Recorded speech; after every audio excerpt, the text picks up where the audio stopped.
Students, capacitor chapter का ये हमारा तीसरा लेक्चर है, जिसमें हम लोग पहले एक क्वेश्चन देख लेते हैं। Okay, A cylindrical capacitor has two coaxial cylinders of length 15 centimeter and radii 1.4 centimeter. The outer cylinder is earthed and the inner cylinder is given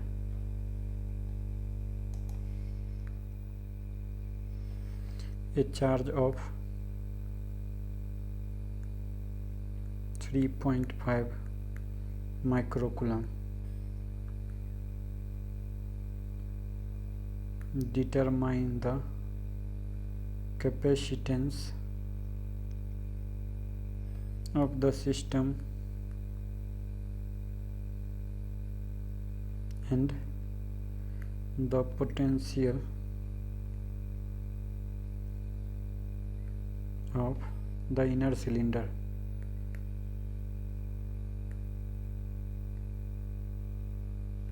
So students, you need to pause this and should try to solve. So I will be solving this question. So what is given? हमको एक cylindrical capacitor दिया हुआ है जो coaxial है। Cylinder का length जो दे दिया है वो हमको दे दिया है, थोड़ा पेन का सेटिंग बढ़ाना पड़ेगा। लेंथ जो हमको दे दिया है ये ज़्यादा हो गया, 15 सेंटीमीटर दिया हुआ है, और इसको हम कितना बोल सकते हैं, 15 × 10⁻⁻² मीटर बोल सकते हैं। और हमको क्या दिया हुआ है, इनर एंड आउटर रेडिया दिया हुआ है। तो आउटर जो रेडिया है, मान लीजिए इनर रेडिया ए मानते हैं हम लोग, तो ये दिया हुआ है 1.4 सेंटीमीटर। जो आउटर रेडिया बी दिया हुआ है वो है 1.5 सेंटीमीटर। ओके,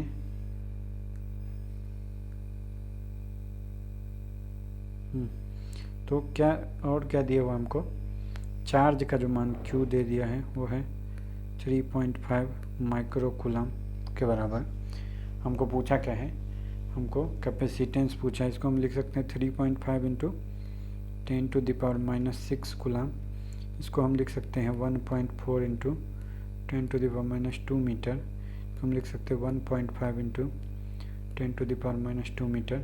आपको पता रहेगा जो सिलिंड्रिकल कैपेसिटर होता है उसका कैपेसिटेंस का फार्मूला होता है 2πε0 L/2.303 log 10 B/A। अब कुछ लोग कंफ्यूज हैं कि यहाँ ln के बदले 2.303 क्यों लिख दिया गया है। तो आपको ये बेसिक बात समझना चाहिए कि हम लोग ln R2/R1 को लिख सकते हैं, चूँकि इसका बेस E होता है, नेचुरल बेस। इसको हम लिख सकते हैं 2.303 log R2/R1 बेस 10। ऐसा ये मैथ से आता है। जिसको नहीं आता लॉगरिथम वो कृपया जाके बेसिक मैथ सीख के आए दोबारा से। ओके, तो हम लोग वैसे तो अगर ln का मान पता रहेगा तो सीधा भी निकाल सकते हैं, बट नॉर्मली हम लोग log का वैल्यू याद रखते हैं इसीलिए। सो आपको पता होगा 1/4πε0 का मान होता है 9 × 10⁹ के बराबर। ये तो हम लोग क्या लिख सकते हैं, नहीं तो आपको ε0 का अगर मान याद है, जो भी याद है, जैसे याद है वो हम वैल्यू रख सकते हैं। 8.854 × 10⁻⁻12 होता है कि नॉर्मली हम लोग k का मान याद आता है, जिसका मान होता है 1/4πε0। वो कितना होता है 9 × 10⁹। तो 2πε0 का मान कितना हो जाएगा 2π। तो इसी हिसाब से हम लोग रख देंगे कि 4πε0 का मान है 1/9 × 10⁹। तो तो यहाँ पे 2 से डिवाइड किया तभी तो 2 पाई एप्सिलॉन, तो यहाँ भी 2 से डिवाइड हो जाएगा, तो 18 गुणे 10 वन। तो ये बेसिक मैथ आपको आना चाहिए। तो यहाँ पे हम लोग रख देंगे 2 पाई एप्सिलॉन नॉट का मान होता है 8.85 इंटू 10⁻12 इंटू लेंथ कितना दिया हुआ है 15 गुणे 10 के पावर -2 बट्टे 2.303 into log base 10 b by a, तो कितना हो जाएगा 15/14 यानी 15/14 जो है निकल के आ जाएगा। तो आप जब इसको सॉल्व करेंगे तो इसका मान आ जाएगा आपको 1.21 इंटू 10⁻8 फेराड के बराबर। ओके, अब चाहिए तो इसको माइक्रो फेराड में भी एक्सप्रेस किया जा सकता है। दूसरा हमको क्या बोला, हमको बोला कि इसका जो आउटर सिलेंडर है, आउटर जो सिलेंडर है, यहाँ स्फेरिकल दिख रहा है, मैं ऊपर से टॉप व्यू से बनाया हूँ, आप चाहिए तो सिलेंड्रिकल भी बना सकते हैं। तो क्या बोलते हैं कि आउटर सिलेंडर को अर्थ किया गया है, तो हमको पूछा क्या है, हमको पूछा पोटेंशियल ऑफ इनर सिलेंडर, इसका वोल्टेज वैल्यू पूछा है। ओके, तो आउटर सिलेंडर जो अर्थेड है, ओके, तो क्या हो जाएगा, जो इसका तो 0 हो गया, तो जो भी हमारा पोटेंशियल डिफरेंस होगा वो कितना होगा, इनर माइनस आउटर। आउटर जब अर्थिड है तो 0 है, तो पोटेंशियल डिफरेंस का जो भी मान आएगा वो इनर के वोल्टेज के बराबर हो जाएगा। और हमको पता है V बराबर जो होता है वो क्या होता है Q/C, तो हमको Q का मान दिया है 3.5 इंटू 10⁻⁻6 बटे C का मान क्या है, C का मान अभी हमने निकाला है 1.21 इंटू 10⁻, क्या कितना आया है -8 अगर आया है। थोड़ा इसको सॉल्व करिए यहाँ पे, तो जो भी निकल के आएगा ये 2.89 इंटू 10⁻4 करके आ रहा है। यहाँ पे ये 10 दे रहा है, तो इसका मतलब या तो पिछला क्वेश्चन में वो 10 आना चाहिए। ओके, तो कैलकुलेशन एक बार चेक कर लीजिए। तो अब जो हम लोग नेक्स्ट पढ़ने जा रहे हैं कॉम्बिनेशन ऑफ कैपेसिटेंस या कैपेसिटर। तो जैसा हम लोग रेजिस्टेंस का कॉम्बिनेशन पढ़ते थे, जैसा सेल का कॉम्बिनेशन पढ़े थे, वैसे ही कैपेसिटेंस का भी कॉम्बिनेशन हम लोग पढ़ेंगे। तो कैपेसिटर क्या होगा, दो में ऐसा हो सकता है, दो में या तो सीरीज़ कॉम्बिनेशन हो सकता है या एक पैरेलल कॉम्बिनेशन हो सकता है, या दूसरा क्या हो सकता है, इन दोनों का मिक्स कॉम्बिनेशन भी पॉसिबल है। तो हम लोग सबसे पहले देखेंगे कैपेसिटर इन सीरीज़। कैपेसिटर इन सीरीज़, तो अब जो हमारा कैपेसिटर होता है उसको हम ये इक्वल लेंथ का लाइन से शो करते हैं। तो मान लीजिए ये कैपेसिटर है जिसका कैपेसिटेंस वैल्यू C1 है, ये C2 है, ये सेम लेंथ का दो लाइन ड्रॉ करना C3 है। ओके, यहाँ से हमने इसको एक बैटरी से लगा दिया है। आपको पता है बड़ा वाला टर्मिनल को प्लस, छोटा वाला को माइनस बोलते हैं। तो हमने माना क्या, हमने माना कि जो पहला कैपेसिटर है उसके अक्रॉस वोल्टेज कितना है V1 है, दूसरे वाले के अक्रॉस कितना है V2 है, तीसरे वाले के अक्रॉस जो वोल्टेज है वो V3 है, और टोटल वोल्टेज दे कौन रहा है, बैटरी दे रहा है जो V है।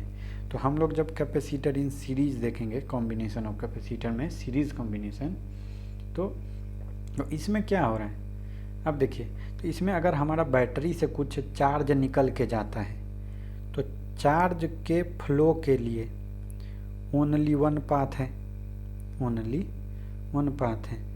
अगर इधर से चार्ज आएगा तो plus Q minus Q, plus Q minus Q, plus Q minus Q, यानी जितना चार्ज इसमें फ्लो करेगा उतना ही चार्ज हर एक में रहेगा। तो सीरीज़ कॉम्बिनेशन में हम क्या बोल सकते हैं कि हमारा चार्ज जो होता है हर एक कैपेसिटर पे, charge on each capacitor are equal, charge क्या हो जाएगा, इक्वल हो जाएगा। अब Q बराबर क्या होगा C1 V1, यही किसके बराबर है C2 V2, यही किसके बराबर है C3 V3 के। और आपको पता है जो पूरा वोल्टेज जो इस सर्किट में मेंटेन कर रहा है वो कौन मेंटेन कर रहा है, हमारा जो बैटरी है वो। तो दैट मीन्स कि V1 plus V2 plus V3 जो आएगा वो क्या आएगा, ये V के बराबर, क्या बोल रहा हूँ, जो बड़का V है वो V1 plus V2 plus V3 के बराबर आएगा। ओके, तो हमको क्या निकालना है, देखिए हम क्या बोल रहे हैं, टोटल जो पोटेंशियल डिफरेंस, मान लीजिए ये जो A पॉइंट है और ये B पॉइंट है, तो इसके अबाउट जो टोटल पोटेंशियल डिफरेंस है कितना है, V1 plus V2 plus V3। अब वही किसके बराबर है, बैटरी के। तो इसका क्या मतलब हो जाएगा, अब मान लीजिए कि हमने क्या माना, पूरा चार्ज तो Q है और ये जो सीरीज का जो कॉम्बिनेशन है उसको हमने कैपेसिटेंस को CS बोल दिया, तो किसके बराबर होगा, ये V बराबर, V को हम Q बाई C लिख सकते हैं, ये बराबर हो जाएगा Q by C1 plus Q by C2 plus Q by C3। हो जाएगा ना, यहाँ से V बराबर होता है Q बाई C। तो जो हमारा 1 बाई सीरीज कैपेसिटर आ गया वो आ गया 1 by C1 plus 1 by C2 plus 1 by C3। इसका मतलब है कि कैपेसिटर का जो सीरीज इक्विवेलेंट निकालना रहेगा आपको, तो सीरीज में है तो 1 by CS is equal to 1 by C1 plus 1 by C2 plus 1 by C3 लगा के आएगा। तो इसमें नोट करने वाली बात दो थी कि charge on each capacitor will be equal और टोटल जो पोटेंशियल डिफरेंस है will be shared by capacitors in inverse ratio of their capacitance, यानी हर एक जिसका कैपेसिटेंस ज़्यादा उसका वोल्टेज कम हो जाएगा, जिसका कैपेसिटेंस ज़्यादा उसका वोल्टेज उसके अक्रॉस कम हो जाएगा, क्योंकि दोनों को गुना करके हमको Q के बराबर इक्वल करना है। अब हम देखेंगे कैपेसिटर्स इन पैरेलल कॉम्बिनेशन देखेंगे। ओके, तो इसमें कैसा होगा, मान लीजिए ये है एक कैपेसिटर, ये 2 कैपेसिटर, ये 3 कैपेसिटर। अब देखिए मान लीजिए ये 3 हो गया। ओके, ये पॉइंट है हमारा A पॉइंट, ये सब तीनों पॉइंट क्या होगा, A पॉइंट के वोल्टेज के बराबर, और ये सारे पॉइंट कौन से हैं, B पॉइंट है। ओके, B पॉइंट जिसको मान लीजिए हमने ग्राउंडिंग करके रखा है। तो इसमें क्या होता है, पैरेलल कॉम्बिनेशन में क्या होता है, इसमें हम देखेंगे कि वोल्टेज जो रहेगा दोनों के बीच का वो सेम है, लेकिन चार्ज अलग अलग हो जाएगा। क्या हो जाएगा, चार्ज जो है, क्योंकि चार्ज को बहने के लिए यहाँ से अगर चलेगा चार्ज, तो बहने के लिए एक ये भी रास्ता है, एक ये भी रास्ता है और एक ये भी रास्ता है। तो मान लिया हमने कि यहाँ से बह के गया Q1, यहाँ से Q2, यहाँ से Q3, ये क्या होगा, इस पे अगर प्लस Q1 है तो कैपेसिटर के दूसरे साइड पे माइनस Q1 माइनस Q2 और इस वाले पे माइनस Q3, ये प्लस वाला है। तो और एक चीज़, इसका कैपेसिटेंस का मान हमने माना है C1, C2 और C3। तो सीरीज वाले में क्या हो रहा है हमारा कि potential difference across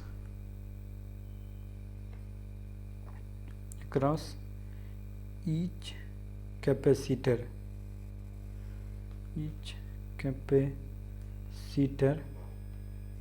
is same potential difference हर एक कैपेसिटर के बाद पैरेलल में सेम रहता है, और same and is equal to जो हमने सेल को कनेक्ट किया है, अगर इधर पे मान लीजिए एक सेल कनेक्ट किया है तो सेल का जो पोटेंशियल है उसके वही पोटेंशियल तीनों कैपेसिटर के cross equal to potential applied, यानी हम क्या बोल सकते हैं, V बराबर हो जाएगा V1, ये बराबर हो जाएगा V2, बराबर हो जाएगा V3 के।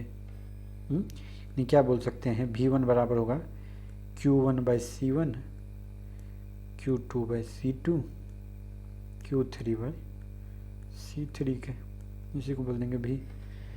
दूसरा, इसमें आप देख रहे हैं कि चार्ज को बहने के लिए एक अल्टरनेटिव पाथ मौजूद है, एक नहीं दो मौजूद है यहाँ पे। तो 3 एक्चुअली तीनों से बह सकता है चार्ज। इसके बाद आपको पता है जो टोटल चार्ज जो Q बह के जा रहा था वो 3 धारा में बट गया, किसका, Q1 plus Q2 plus Q3 के। तो मान लीजिए हम ये Q और इन तीनों का जो कॉम्बिनेशन है कैपेसिटेंस उसको Cp बोलते हैं। तो इसको हम लिखें क्या, V इंटू Cp बराबर V into C1 plus V into C2, voltage तो सेम है V इंटू C3। V से सब चला गया, हमको पता चला कि जो इक्विवेलेंट कैपेसिटेंस आएगा पैरेलल में वो इन तीनों के समेशन के बराबर आ गया। तो नेट कैपेसिटेंस जो पैरेलल में होता है वो जुड़ जाता है। ओके, अब कुछ पॉइंट देखते हैं हम लोग। सबसे पहला पॉइंट है कि अगर हमको एक गिवन वोल्टेज है, कोई भी वोल्टेज दिया हुआ है, ठीक है, तो अगर हमको मैक्सिमम एनर्जी स्टोर करना है तो कैपेसिटर को किस में कनेक्ट करना पड़ेगा, पैरेलल में। तो हम बोल सकते हैं, नोट लगा के लिखिए, for a given voltage to store maximum energy store करना है, कैपेसिटर्स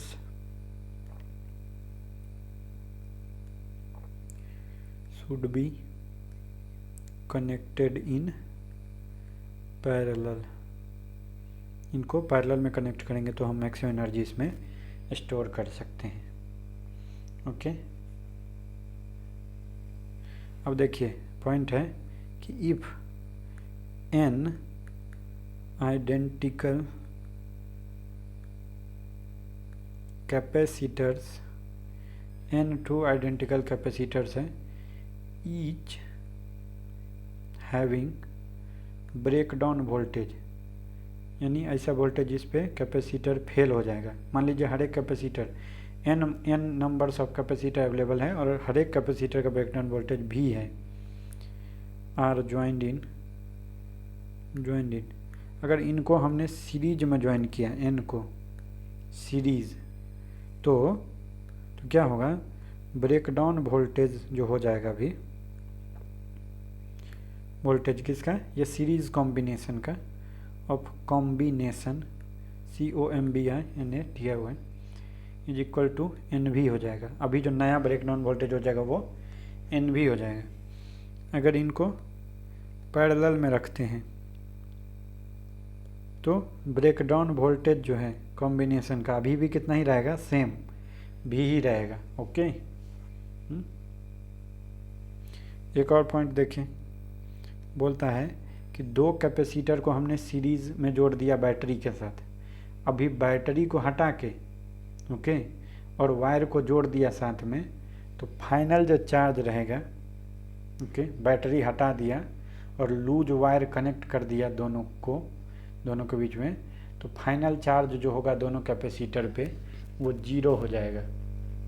ठीक है, क्या बोल रहे हैं, मान लीजिए two capacitors are connected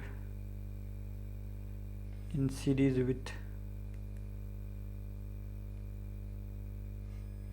with a battery। Now एक बार सीरीज में बैटरी से कनेक्ट कर दिया दोनों को ऐसा करके, ठीक है, और बाद में क्या किया, now battery is removed, battery को हटा दिया, and loose wires connected together, then final charge on each capacitor is 0। दोनों ही कैपेसिटर पे जो फाइनल चार्ज हो जाएगा इज 0। ठीक है, और देखते हैं चौथा पॉइंट, इफ एन आइडेंटिकल मतलब सारे एक समान 9 N number capacitors are connected then series अगर कॉम्बिनेशन है तो कितना हो जाएगा कैपेसिटेंस सी बाई एन हो जाएगा। अगर एन कैपेसिटर को पैरेलल में कनेक्ट किया तो जुड़ जाता है ना, C1 C2 हो जाता है, तो एन इंटू सी हो जाएगा। ओके, अब देखिए एक और पॉइंट, जो भी एसटीडी स्टेट में जो कैपेसिटर होता है हमारा डीसी कैपेसिटर, उसका रेजिस्टेंस इनफाइनाइट होता है। यानी एसटीडी स्टेट में जिस ब्रांच में हमने कैपेसिटर को रखा है सर्किट में, उधर से कोई करंट नहीं बहेगा। ओके, मान लीजिए यहाँ पे एक कैपेसिटर लगा दिया, ओके, यहाँ पे रेजिस्टर लगा दिया और ये बैटरी से कनेक्ट किया हुआ है। तो अगर एसटीडी स्टेट आएगा तो इस वाले से जो करंट बह रहा है वो कितना होगा, 0। कोई पूरा जो करंट है वो केवल और केवल दूसरे लाइन से बहेगा। क्या बोल रहा हूँ, in DC capacitors offers infinite resistance हो गया। यानी करंट का मान कितना हो गया, इनफाइनाइट रेजिस्टेंस इन, ध्यान रखिए कब, एसटीडी स्टेट पे। यानी एसटीडी स्टेट पे जिस ब्रांच में, so there will be no current flowing through capacitor branch. यानी कैपेसिटर जिधर जुड़ा हुआ है उधर से कोई करंट, उससे कोई करंट नहीं बहेगा। ओके, तो आप हमको एक क्वेश्चन सॉल्व करके बताइए।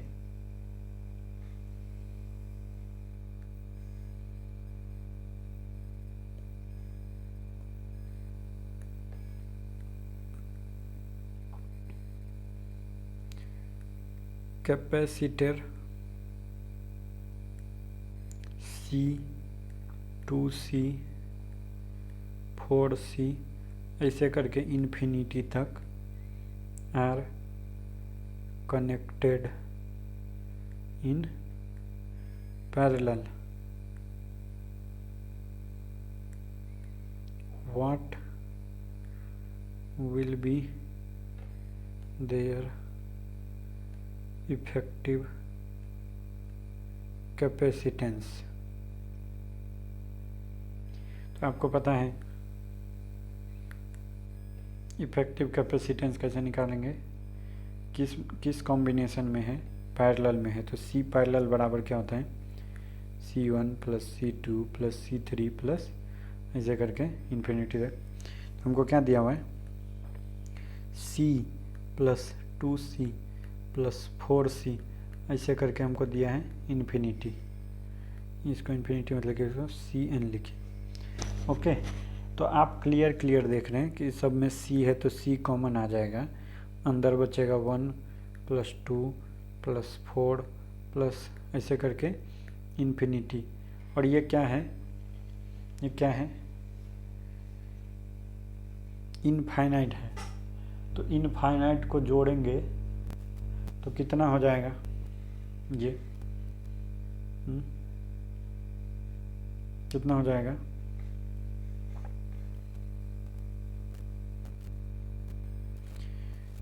सब जुड़ के इनफाइनाइट हो गया तो हमारा C इंटू इन्फिनिटी और वो इन्फिनिटी आ जाएगा। ओके, एक और सॉल्व करिए।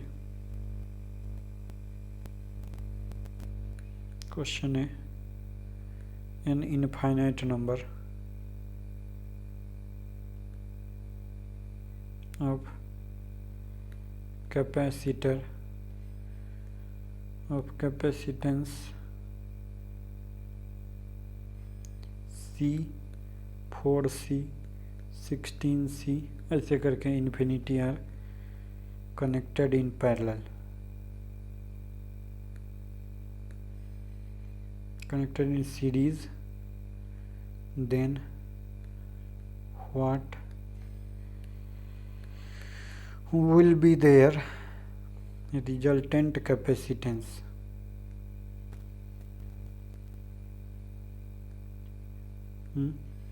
अब ये पैरेलल कॉम्बिनेशन का सवाल है। तो पैरेलल कॉम्बिनेशन में क्या होता है, सॉरी सीरीज़ का सवाल है, ऊपर वाला पैरेलल था। तो सीरीज में क्या होता है, 1/c सीरीज बराबर 1/c1 प्लस 1/c2 ऐसे करके 1/cn। तो यहाँ पे हमको क्या दिया हुआ है, ये दिया हुआ है 1/c सीरीज बराबर 1/4 plus 1/c plus 1/4c plus 1/16c ऐसे करके इन्फिनिटी तक। तो ये क्या हो जाएगा, c तो कॉमन आ जाएगा और ये gp हो जाएगा, जिसका फर्स्ट टर्म जो है ये एक ऐसा gp बन जाएगा, नीचे वाला सवाल की बात कर रहा हूँ, जिसका फर्स्ट टर्म ये क्या आ जाएगा 1 प्लस 1/4 प्लस 1/16 ऐसे करके इनफाइनाइट। तो हमको इसमें जीपी है इनफाइनाइट जीपी जिसका समेशन निकालना है। तो ए बराबर मान दिया है 1 और कॉमन रेशियो का मान है 1/4। तो आपको पता है ऐसे केस में जो एस इन्फिनिटी हो जाता है वो कितना हो जाता है, a/1 माइनस आर के बराबर। तो क्या हो जाएगा 1/1 माइनस 1/4, यानी ये जो हमारा आ गया कितना 4/3 के बराबर। Okay 4/3c। तो हमारा क्या निकल के आया इधर से कि 1/c निकल के आया कितना 4/3c। तो c इक्विवेलेंट जो निकल के आया वो आया 3c/4। ये हमारा है आंसर। ओके अब हम लोग देखेंगे जब डाई इलेक्ट्रिक मीडियम इंसर्ट कर दिया जाता है तो क्या इफेक्ट होता है। तो हम लोग देखेंगे effect of dielectric. Okay तो डाई इलेक्ट्रिक बोलते हैं किसको, पहला बात तो ये आएगा कि व्हाट इज डाई इलेक्ट्रिक। तो ये वो इंसुलेटर है, ठीक है, ये एक तरह का इंसुलेटिंग मटेरियल है। ओके जिसके अंदर क्या होता है, जब भी इलेक्ट्रिक फील्ड अप्लाई किया जाता है तो चार्ज का माइक्रोस्कोपिक लेवल पे लोकल डिस्प्लेसमेंट होता है। क्या बोल रहा हूँ, the insulators in which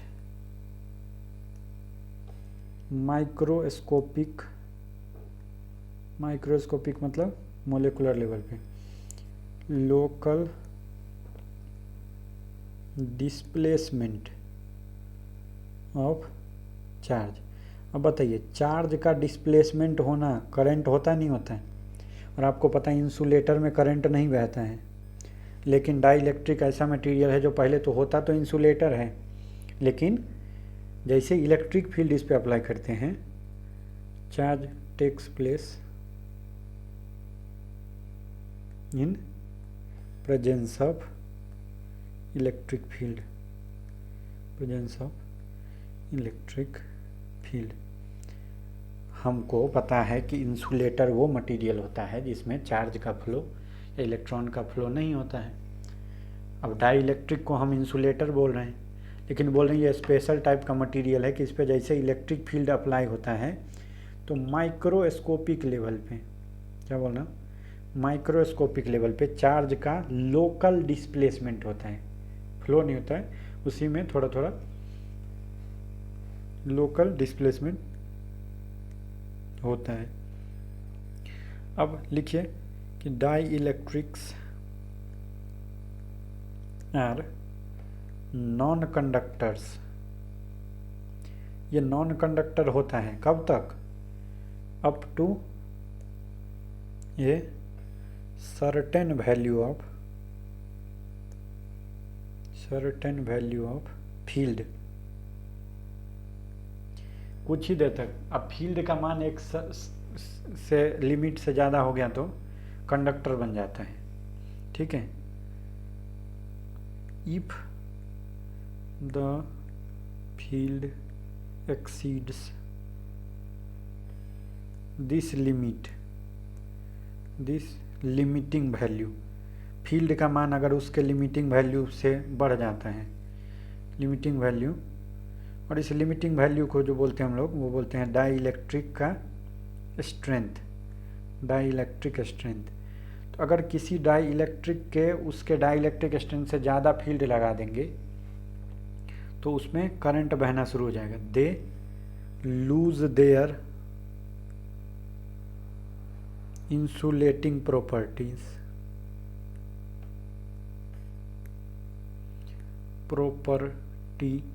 and begin to conduct, यानी कंडक्टर बन जाएगा, एंड बिगिन टू कंडक्ट। क्या बोला हमने?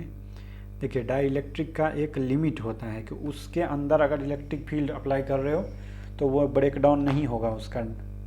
अगर डाइलेक्ट्रिक का जो स्ट्रेंथ है उसके अंदर इलेक्ट्रिक फील्ड है तो वो इंसुलेटर की तरह बिहेव करेगा, लेकिन अगर उसका स्ट्रेंथ से बाहर ज़्यादा मात्रा में लगा दिए तो उसका ब्रेक डाउन हो जाता है और वो करंट बहना, कंडक्टर बन जाता है। अब हम क्या बोलते हैं? डाई इलेक्ट्रिक स्ट्रेंथ, ठीक है। ये क्या है? ऑब्वियस बात है, ये वो मैक्सिमम वैल्यू है किसका? इलेक्ट्रिक फील्ड का, maximum value of electric field, जो कि कोई भी dielectric, that A dielectric can tolerate, जो बर्दाश्त कर सकता है। उससे बाहर गया तो dielectric can tolerate without breakdown, यानी डाइलेक्ट्रिक स्ट्रेंथ क्या है? इसके अंदर अगर है तो इसका ब्रेकडाउन नहीं होगा। इसका जो यूनिट होता है डाइलेक्ट्रिक स्ट्रेंथ का होता है वोल्ट पर मीटर, ओके। और इसका जो डायमेंशन होता है वो होता है मीटर लेंथ टाइम की पावर -3 ए की पावर -1, ये होता है, ओके। तो डाई इलेक्ट्रिक दो तरह का होता है, एक होता है पोलर डाई इलेक्ट्रिक और दूसरा होता है नॉन पोलर डाई इलेक्ट्रिक। क्या बोला हमने? सबसे पहले पोलर डाई इलेक्ट्रिक,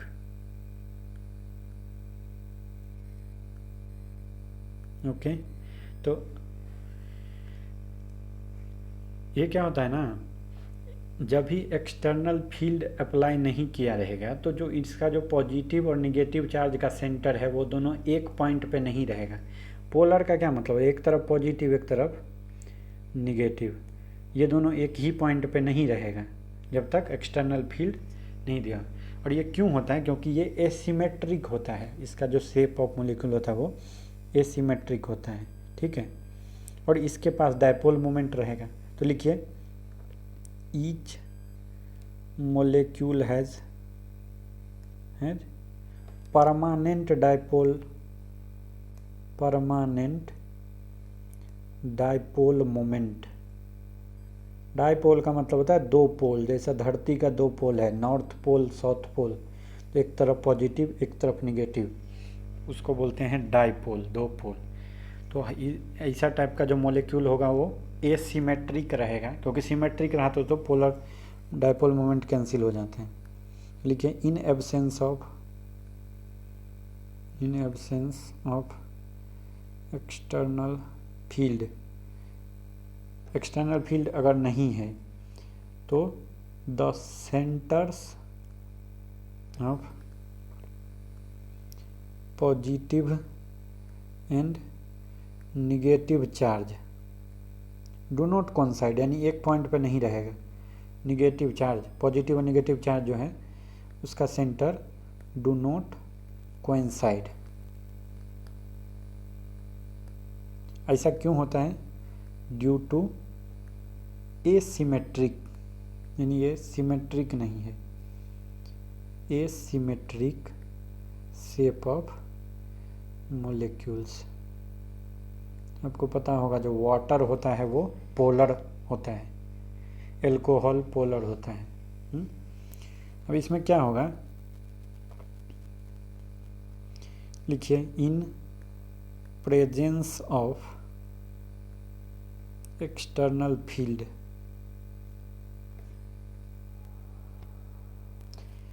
डायपोल कैसा होना शुरू हो जाता है, एलाइन होना शुरू हो जाता है। Dipole tends to align in direction of field, कि जैसा इलेक्ट्रिक फील्ड अप्लाई किया, पहले तो पॉजिटिव और निगेटिव चार्ज का सेंटर कहीं कहीं था, एक जगह पे नहीं कोइंसाइड कर रहा था क्योंकि मॉलिक्यूल एसिमेट्रिक था। लेकिन जैसे एक्सटर्नल फील्ड हमने अप्लाई किया तो डायपोल क्या करता है, फील्ड के दिशा में एलाइन होना शुरू हो जाता है। ओके, मान लीजिए पहले यहाँ पे था, ऐसा था मॉलिक्यूल, कोई मॉलिक्यूल इधर पे पड़ा हुआ था, कोई मॉलिक्यूल इधर पे पड़ा हुआ था, ऐसे टाइप का था, बिखरा बिखरा। जैसे हमने इलेक्ट्रिक फील्ड लगाया तो क्या हो जाएगा, एक तरफ प्लस एक तरफ माइनस, एक तरफ प्लस एक तरफ माइनस, ऐसा एलाइन होना शुरू हो जाएगा। ओके, इसका एग्जाम्पल लिखे, एग्जाम्पल जो होता है पोलर डाइलेक्ट्रिक का होता है water, okay, alcohol, CO2, NH3, HCl। आगे लिखिए the dipole are randomly oriented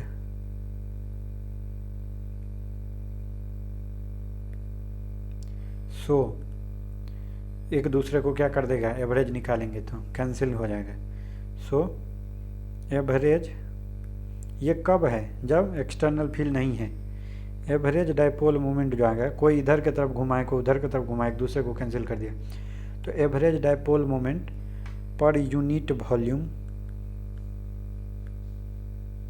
of polar dielectric, कब, in absence of external field is, external field is 0। यानी क्या होता है, डायपोल रेंडमली रहता है किसी भी डायरेक्शन में, तो इसका डायपोल मोमेंट उसके डायपोल मोमेंट को खा गया ऐसे करके। लेकिन जैसे एक्सटर्नल फील्ड आ जाता तो ये अलाइन हो जाता है। ओके, अब हम लोग अगला देखेंगे non polar dielectric.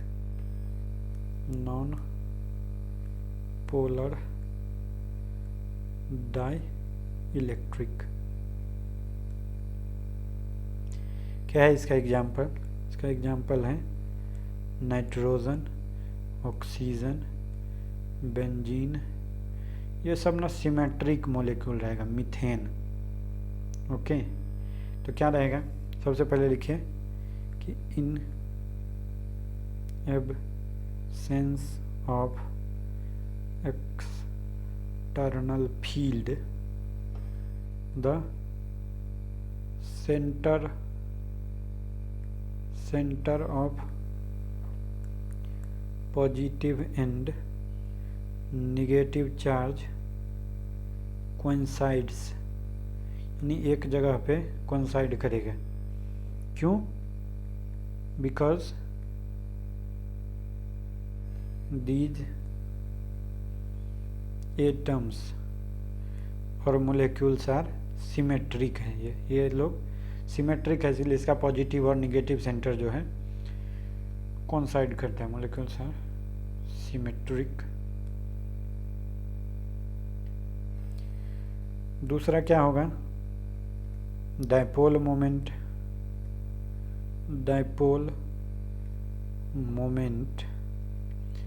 Is 0 in normal state. देखिए उधर पे एवरेज 0 आता था, इधर पे डायपोल मोमेंट 0 है नॉर्मल स्टेट में। तीसरा क्या होता है, इन presence of external field. External field जैसे देंगे, इसमें डायपोल मोमेंट नहीं था लेकिन इसके अंदर डायपोल मोमेंट आ जाएगा। दे एक्वायर, एक्वायर मतलब होता है प्राप्त कर लेना। They acquire induced dipole moment, induce का मतलब किसी दूसरे के कारण से इसके में डायपोल मोमेंट आ गया है। ओके, अब हम लोग क्या पढ़ेंगे, अब हम लोग पढ़ेंगे पोलराइजेशन। क्या पढ़ेंगे? पोलराइजेशन। चलिए अगला लाइन लिखते हैं, चलिए लिख लीजिए यहीं पे, पोलराइजेशन, ये नेक्स्ट टॉपिक है। तो क्या होता है कि जो डायपोल मोमेंट है वो या तो परमानेंट डायपोल हो या इंड्यूस डायपोल हो, ठीक है, उसका जो इलेक्ट्रिक फील्ड के अलोंग जो अलाइनमेंट हो जाता है उसी को क्या बोलते हैं? पोलराइजेशन। लिखिए कि the alignment of dipole moments of permanent और induced dipoles in the direction of applied electric field, applied electric field को क्या बोलते हैं? पोलराइजेशन। यानी क्या बोला? इलेक्ट्रिक फील्ड लगाने से जो हमारा परमानेंट डायपोल था, किस केस में परमानेंट डायपोल कब था हमारा बताइए? जब पोलर डाइलेक्ट्रिक था।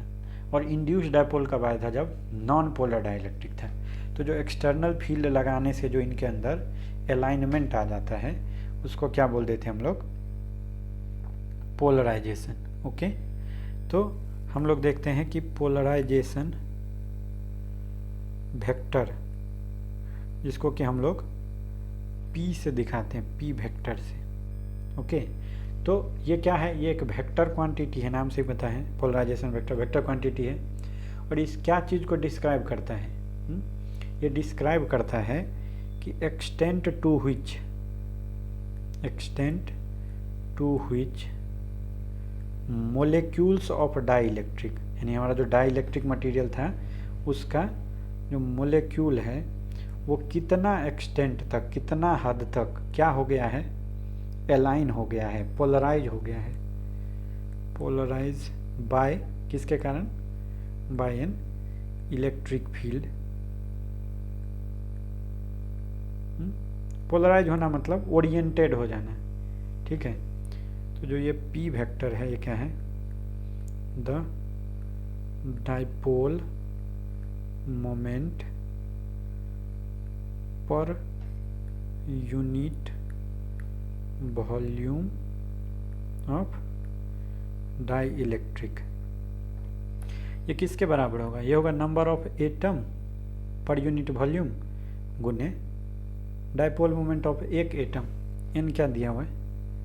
एन है number of atoms per unit volume of dielectric, यानी यूनिट वॉल्यूम में कितने नंबर ऑफ एटम है, उसी को जब हर एक एटम का कुछ ना कुछ डाइपोल मोमेंट है, dipole moment of an atom, atom रहेगा मोलेक्यूल का है, तो हर एक एटम या मोलेक्यूल का कुछ डाइपोल मोमेंट है, उसको एटम के संख्या पर यूनिट वॉल्यूम से गुना कर देंगे तो हमको आ जाएगा the dipole moment per unit volume of dielectric. उसको हम बोलते हैं पोलराइजेशन वेक्टर। तो पोलराइजेशन जो आ गया हमारा वो आ गया N/P डैश। और ये क्या होता है आपको याद होगा, ये होता है हमारा QI/D/A/D।